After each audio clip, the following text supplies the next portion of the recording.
যা ঘটছে আর ব্যাখ্যা করি কেন ঘটছে। সংবাদে বাস্তবতা, বিশ্লেষণে গভীরতা।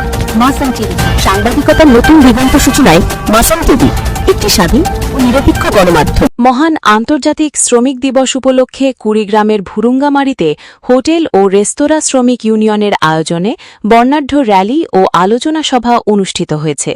শুক্রবার ১ মে সকাল 11:30টায় উপজেলা শাখার উদ্যোগে একটি র্যালি বের হয়ে প্রধান সড়কগুলো প্রদক্ষিণ করে বাস টার্মিনাল কার্যালয় এসে শেষ হয়। এতে সহস্রাধিক শ্রমিক অংশ নেন। র্যালি শেষে অনুষ্ঠিত আলোচনা সভায় প্রধান অতিথি ছিলেন সমাজসেবক ইঞ্জিনিয়ার আশরাফুল আলম সুমন এবং বিশেষ অতিথি ছিলেন চিকিৎসক ও সমাজসেবক ডাক্তার মোহাম্মদ কনুজ্জামান কিরণ। সভাপতি কামরুজ্জামানের সভাপতিত্বে আয়োজিত সভায় বক্তারা শ্রমিকদের ন্যায্য অধিকার, মজুরি বৃদ্ধি ও কর্মপরিবেশ উন্নয়নের দাবি তুলে ধরেন।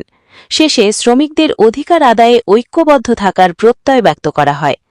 মাসান টিভি, ভুরুঙ্গামারী, কুড়িগ্রাম। আমরা দেখুন যা ঘটছে আর ব্যাখ্যা করি কেন ঘটছে। সংবাদে বাস্তবতা, বিশ্লেষণে গভীরতা। মাসান টিভি, সাংবাদিকতার নতুন দিগন্ত সূচনায় মাসান টিভি, একটি স্বাধীন ও নিরপেক্ষ গণমাধ্যম।